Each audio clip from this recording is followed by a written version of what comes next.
شیطان کی تدبیریں دری کی دری رہ جاتی ہیں، کافر ناکام ہو گئے۔ وہ لوگ تو خیر آپ کے دشمن تھے ہی، چھپکلی نے بھی دشمنی دکھائی۔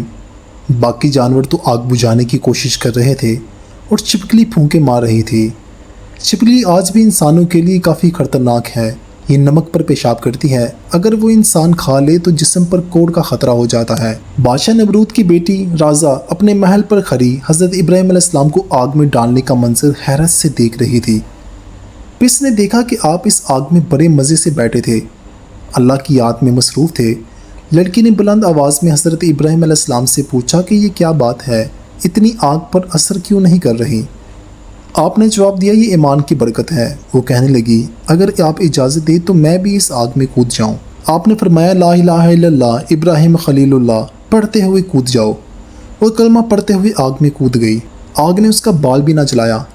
یہ ہے ایمان کی برکت۔ نمرود کو پتہ چلا تو اسے بہت برا لگا، اس پر خوب بگڑا، سختیاں کی، مگر وہ پہاڑ کی مضبوطی کی طرح ایمان پر ثابت قدم رہی۔ حضرت ابراہیم علیہ السلام آگ میں 7 روز رہے، پھر آپ باہر نکل آئے۔ آپ کے زندہ معجزے کو دیکھ کر آپ کے بھائی کے بیٹے حضرت لوط علیہ السلام آپ پر ایمان لے آتے ہیں۔ آپ کی چچا زاد بہن سارا بھی آپ پر ایمان لے آئی، آپ کا ان سے نکاح کر دیا گیا۔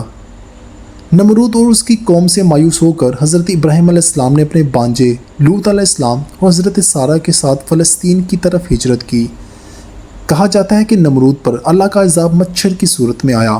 ایک مچھر نمرود کے ناک کے راستے دماغ تک پہنچ چکا تھا، اس کی وجہ سے وہ اپنے سر پر جوتے لگوایا کرتا، دیواروں سے ٹکرے مارا کرتا تھا، اسی طرح وہ مر گیا۔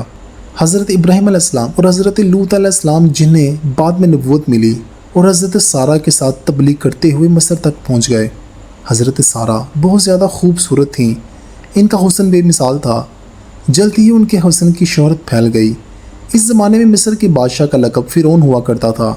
اس زمانے کے فرعون کا نام سنان بن الوان تھا۔ یہ بہت ہی فاسق، فاجر اور ہوس پرست تھا، خوبصورت عورتوں کا دیوانہ تھا۔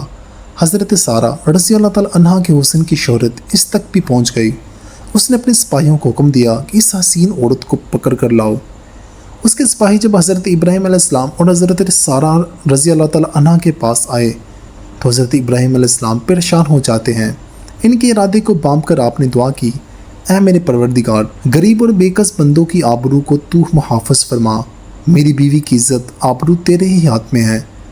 سپاہی آپ دونوں کو پکڑ کر لے گئے۔ حضرت ابراہیم علیہ السلام انہوں نے جیل میں ڈال دیا اور حضرت سارا کو فرعون کے سامنے پیش کر دیا۔ اس نے بری نیت سے حضرت سارا کی طرف ہاتھ بڑھایا کہ اس کا ہاتھ خشک ہو گیا۔ اب تو وہ بہت گھبرانے لگا، اپنے کیے پر شرمندہ ہوا اور اس نے خیال کیا کہ یہ تو کوئی ولی کی عورت ہے، اسے معافی مانگ لی۔ چنانچہ اس نے کہا کہ آپ مجھے معاف کر دیں، میرے لیے دعا کرے کہ میں برے ارادے سے باز آ جاؤں اور توبہ کر لوں۔ حضرت سارا کو اس پر ترس آیا، آپ نے اسے معاف کر دیا۔